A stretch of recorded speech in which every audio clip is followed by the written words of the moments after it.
Hello, this is Jeff Gaudiosi, and you are on misplacedstraws.com, where music comes to life. And my guest today is truly one of the great voices in the history of music.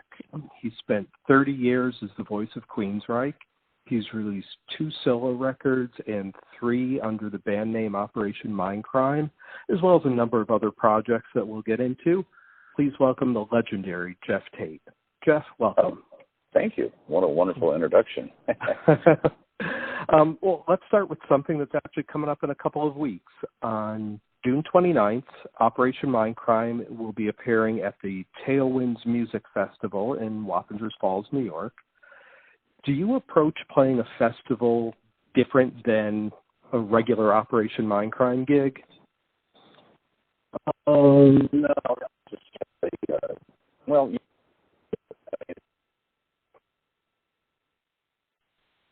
situation where you're sharing the stage and you're sharing equipment and gear with many other bands and sound technicians. So you have to have a confident team of people going in there and making sure all your gear is hooked up properly so that you can have a good show. And that's really the thrust of the focus when you go in to do a show like that, is you have a pep talk with your people and say, okay, look, we're going into a festival, and you got to have your festival hat on and go in there and fight for your sound. And because a lot of times it is kind of a fight to get the things you need, in order to do the show. It shouldn't be like that, but right. in my experience, it has been like that a number of times. And then also you have, you're showing up for a one-off date like a festival, and I've been in situations where your gear doesn't show up. So you have to borrow stuff from other people, and make that happen. That happened in Spain at a festival, and luckily our friends Twisted Sister were there, who we've known for years and years, and they were happy to let us use their guitars and amps in order for us to do a show, It's crazy. And now, who is in your band with you for these shows? I have Scott Motton on guitar, Kieran Robertson on guitar, Jack Ross on bass, and Felix Bonke on drums. Okay. And now, was the idea when you began Operation Mindcrime, was the idea always to have this collective of musicians that you can draw on for various studio and live performances?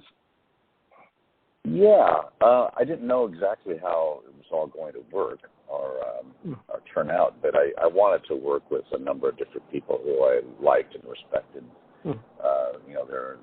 their work. And so luckily I've been able to do that. I've worked with some fantastic musicians over the last few years, and I just got off a tour with an amazing band called Avantasia. Yes. And I participated in their world tour, which just ended in Sao Paulo, Brazil 2 nights ago. And what an amazing band that is. Just so consistent every night. And it's a 3.5-hour long show. So you can imagine what kind of concentration and endurance that takes, to put on a show like that. But they were, all of people I've played with in my life, they're one of the all-time best bands ever. Yeah, the Avantasia shows just came through the States here, too, which amazing reviews. They are just a fantastic band. You had that, and you have the new Sweet Oblivion record coming out this summer. Have you felt a difference kind of working with these more European-based musicians? Is it, giving you a different feel, a different, electricity to the music? Yes, I suppose it has. Yeah. Mm-hmm. There's a big difference between French and European musicians, I think. Yeah, quite a bit different. And a lot of American musicians, especially people my age, were heavily influenced by the kind of glam rock, of the late 70s, early 80s. And not so much that in Europe, Mm-hmm. It was more, rock music, metal, progressive music, jazz, that kind of stuff were more of the influences of the Europeans. So, yeah, we're coming from different backgrounds, which is cool. I like to mix it up. And this last band I played in with Avantasia, for example, it was Germans, Americans, Italians, Portuguese, Norwegian, Danish, and British. Wow. All different players, you know. So you can imagine we had a common tongue, which was English. But it was interesting communicating with everybody, you know. I would imagine. And the Sweet Oblivion project, you know, the record will be coming out, I believe, actually just earlier today. I thought I saw that a new video had dropped. Will you be doing any live shows to promote that record, or is that just more of a studio project?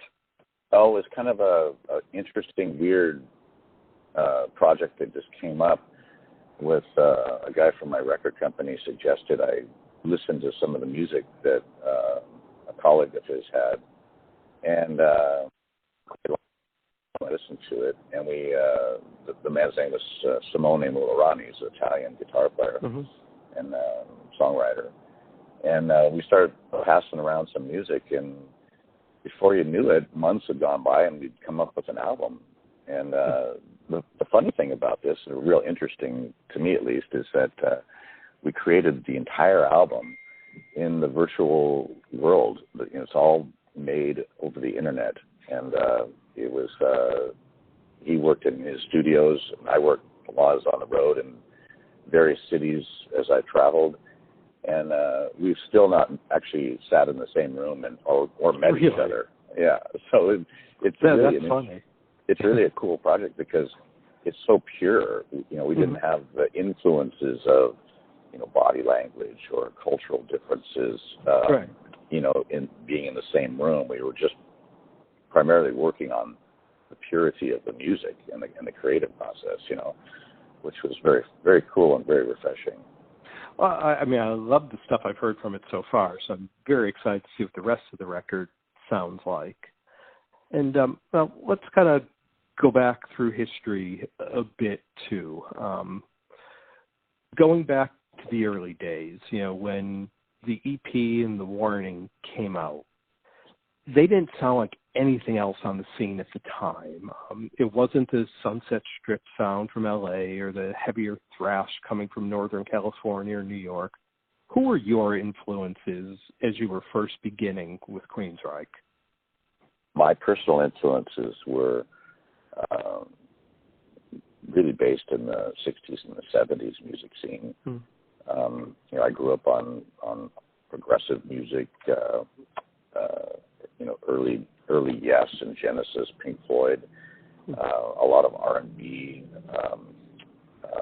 early rock music, hippie rock, you know, I don't know what you call it nowadays, but back then it was all rock music, you know, which proved to be an interesting time period because, you know, there wasn't this idea of genre like there is now. Everything is so, you know, diced up and sectioned off in order to, you know, sell to a market, right? Where back then it was all rock music and people were experimenting with it and, you know, bringing all these different styles into this new thing, you know. And so it was very influential to me. I remember the first song that really got me going and made me want to be a musician was a song by Jefferson Airplane called Somebody to Love.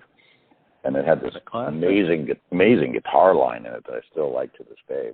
And Grace Slick had these powerful, you know, spooky kind of vocals. And I listened to that song on KGAR radio when I was 9 years old. And I told my mom, I want to do that. I want to be a musician. And that's what happened. Well, you know, and it's funny now, you know, kids don't listen to the radio like we did to find those things. You know, it's all playlists and streaming, so it's interesting to sort of see how it's all evolved over time. It's a whole different medium now. You know, it's welcome to the 21st century. Well, you know, and then after that, it's funny you mentioned, you know, Pink Floyd and Genesis and Yes, and I think that kind of came out as you moved into Rage for Order and you really hit that more progressive sound, not only to the music but to the lyrics. Was that just like a natural progression, or is it, you know, a conscious effort where you said, you know what, we're going to turn this into, you know, to where my influences are? Well, it just really was a matter of pushing, you know. When we started the band, you know, we were all incredibly young, and some of us were, you know, just coming out of high school, and I was the oldest one, and so I had more life experience, more musical experience. And so what I wanted to do, I started pushing and pushing and pushing. If you look at our first full-length album, The Warning, we were already working with themes, and trying to tackle some big subjects. And I took Chris to see Peter Gabriel's Security World Tour, and he was just sprung at that moment. And really, the light went off in his head as far as what I'd been talking about, making a conceptual record. And he goes, "Oh, it's like Sgt. Pepper. That's what you're talking about." Because he's a Beatles fan, and I immediately went, "Yes, it's just like Sgt. Pepper. That's what we want to do, right?" And so that started it. The light bulb went off in his head, and we found some common ground, And then as it went on, there was a definite change to the sound when it came to Mindcrime. Some of the progressive stuff kind of fell to the side. The music became more of a straight-ahead rock sound. The lyrics, I think, to me, were the big changes. It went from more of that science fiction, type to really current and now. Looking back now after all these years, was there that a clear change in direction for the band, or again, was it just something that naturally led into it? Well, it's what I was interested in, and I had been living in Montreal and experiencing the civil unrest there. There was basically the beginnings of a civil war going on there, and I just happened to be, hanging out in this little dive bar on Rue Saint Denis, and it was the place where all these separatists were gathering and talking and yelling and screaming and planning, and I was sort of a bystander looking over their shoulder as they talked about extortion and kidnapping and car bombing and this kind of thing, and they became the backdrop to my story. Yeah. And the character of Dr. X, for example, in the Mindcrime story, was a guy that was sitting across the room who was sort of like a godfather figure in that everybody that came in would, shake his hand and nod to him, and he kind of held court on one side of the bar, and he became my model, for the Dr. X. So Dr. X was actually based on the person you were watching from across the room. Exactly. Wow. But that's kind of the way the progression of Queensryche happened is just that, you're interested in, I was interested in something, a topic or an idea, and, would say to the band, okay, this is what I've been thinking about lately. What if we blah, blah, blah, blah, blah, and then that would begin the process of sort of trying to adapt, my idea to a musical scene, And I have to say, Mindcrime was a landmark record in my life, and my friends growing up, we've spent, I can't count the number of nights analyzing every word of the story to find every nuance of it. So that was a pretty special record. And it was a very special record, and people are still interested in it today. And in fact, I just completed the 19 countries tour of the 30-year anniversary of Operation Mindcrime, which I was incredibly surprised that that many dates could be booked in support of it.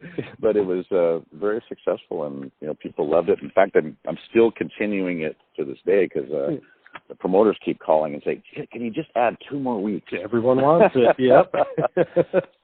And I think to myself, well, I really want to be doing some other things now, but that's, people want this, so I guess I should, experience it while I can, Well, and just as groundbreaking as Mindcrime was, we're actually coming up on the 30th anniversary of, really the big commercial breakthrough with Empire. Yeah. As you were putting that record together, did you know it was going to be as big as it ended up being? No. You never know what your records are going to sell, because that's really I don't know. It's such a mixed bunch of variables of things that could happen. We just really had a strong album that was more the collection of songs, first off. It wasn't a concept or a story album. It was a strong collection of songs, and we had a incredibly strong and very rich record label who, loved the band and was willing to invest, millions of dollars in promotion. They spent $6 million on the promotion of on just the promotion end of that record. Wow! Hey, at that time, that's an enormous budget. Oh yeah, and by today's standards, that's an enormous budget because, I think my last record had a $600 promotional budget. Well, I always work for free, so if you need to promote, just give me a call. And now, do you have any plans with your band to celebrate the 30th anniversary of Empire next year? Yeah, I'm planning on touring in 2020 very heavily. I'm sort of doing kind of what I did with the Operation Mindcrime 30-year anniversary, is going to as many countries as I can and playing the album in its entirety, which I've never done before. That'll be real fun. In fact, I think there's some songs on that album that I've never ever played live before. So it'll be a treat, for me as well as I think for an audience too. Yeah, well, I know for instance, I've always gravitated to the songs on that record that, kind of side two, Hand on Heart and One and Only. So it's going to be pretty amazing to hear those songs played live. Yeah, I think it will. I'm really looking forward to that. After that, did you guys sort of need some time to catch your breath after that success? Because it was, a longer break than usual before Promised Land. Did you have to sort of step back and think okay, this is a different thing than it was just a few years ago? Well, it was more of a situation where there was a lot of turmoil within the band. And not everybody was into, doing it anymore. And so it became, we had this big success, and isn't that a great place to sort of stop the whole thing, instead of trying to repeat the success over and over again, which is sort of what society, especially American society, expects of you, Right. That wouldn't it just be nice to stop here and do something different, So there was kind of a disillusion, I guess, meant with the commercial exposure that we had. They were talking, making action figure dolls, in our likenesses and selling them and this kind of thing. Welcome to the 80s, yeah. Yeah, well, this is the 90s. So it was really becoming a very commercial world at that point. And, honestly, that wasn't my thing. That wasn't what I got into music to be. So I'm really one of the more guilty ones in the situation of not wanting to continue on. And anyway, a couple of guys worked very hard to convince me to do something again with the band. So I think 4 years later, we came out with the next album, which was Promised Land. And in between that time, everybody had started families and had children, and a lot had changed, within the group dynamic, in that period of time. So it was kind of cool taking that time off, I think, and it kind of gave me a new perspective on things. And, started us off on a new chapter of music making at that point, I think. And then, there was one more record before Chris left the band, and he was one of the major songwriters of the band. Did you feel like it kind of fell on your shoulders then? It was one of those things where did you step forward or did everyone else step backwards when it came to who was going to pick up the slack after Chris left, writing-wise? Well, Chris and I were really, really a strong writing team, and had been. That's why I got in the band in the first place, was because of him. And he and I really connected quite easily on music, and we shared a lot of the same ideas, musical ideas. And so when he left, it's like losing your left hand or your right hand. So now you're walking around with one hand trying to do the same thing that you did before. So it becomes a different scenario and a completely different dynamic. because now you have this leader personality who's no longer there, and you have this strong songwriter who's no longer there. So what do? You just try to continue on. I think that he was really surprised later on when the band continued without him, because he thought he was pretty much of the mindset that the whole thing was going to fold without him. I think he was very surprised. In fact, he came back and did a record with us a couple of years later. We'll try. Yep. Yeah. And now over that period after, the band went through a few different guitar players. Was it a matter of just trying to find the right chemistry, once part of it is taken out? Yeah. It's working with different people to see how it all fits, and being in a band is like one of the toughest things ever. It's so difficult.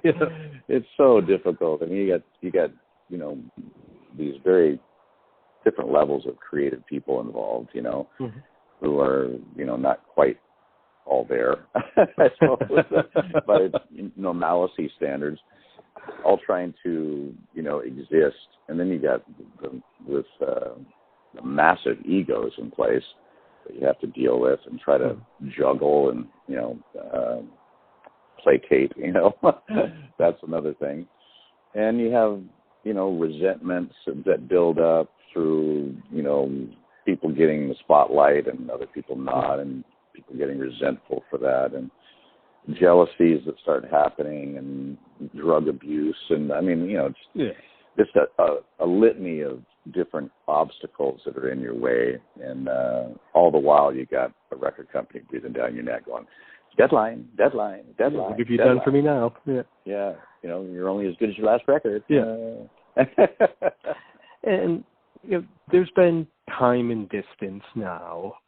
Looking back over your 30 years in Queensryche, what do you feel now when you hear or see Queensryche? Do you recognize it, or is it a different entity than what you knew? When I hear what's left of the band, you're talking about? Yeah. Oh, it hardly ever happens. Yeah, we hardly ever cross paths. Yeah, we're in two really different circles. In fact, it's funny because like Michael Wilton, for example, the rhythm guitar player in the band, he and I lived 5 miles from each other, and we never saw each other. We never ran into each other at the supermarket or the gas station or at the school picking up our kids, nothing like that. We just lived in completely different cycles, And so that whole thing has really continued to this day. I don't ever see them, or hear about them, other than, to hear somebody that might come by that knew us, all at one time in history and go, hey, have you heard the news about Scott Rockenthal? Oh my God, can you believe it? That kind of thing. And now with your band Operation Mindcrime, you just completed the trilogy based on the story of the Key, and you've kind of, hinted that it's the end of the band Operation Mindcrime. What comes next for you? Oh, good question. Well, I have a whole bunch of music that it's in various states of completion that I'm planning on finishing up and completing over the summer, in between festival dates with Avantasia, because I'm on the festival dates with them. There's like 10 dates across the summer, and they're all based in Europe, so I'm just probably going to hang out in France for a few months and it's gonna be fly in and out of the dates, Maybe my wife and I are talking about renting a house over in eastern France and just kind of commuting to the various festivals, and that way we're close to southern Germany in October, because that's when our big wine festival happens, where we do the release of our new vintage of wine. Yeah, and actually talk a little bit about that. You've been in the wine business for quite a while now. Yeah, since 2007 was my first vintage of Insania is my brand. We make a red and a white, and they're made in southwestern Germany on the border of France and Germany. It's a region called the Alsace area. And it's wonderful wine, very European style, you know, very dry and minerally and fruit forward, you know. Sounds great. And every year we have a harvest festival in October, which is free to the public if you want to stop in.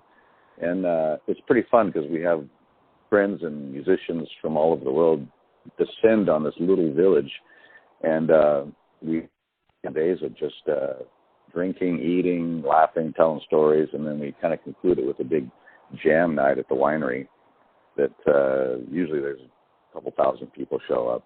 And wow, it's pretty cool. You never know who's going to jump up on stage, you know, and hit you with a song. That definitely sounds like a fun night. It's very fun. Yeah, very fun. And you know, I have to ask, have you given any thought at all, you know, and again, knowing that they really do kind of pretend that hard rock and metal, especially in the 80s, doesn't exist. Have you ever given any thought to the Rock and Roll Hall of Fame and Queensryche's place in it?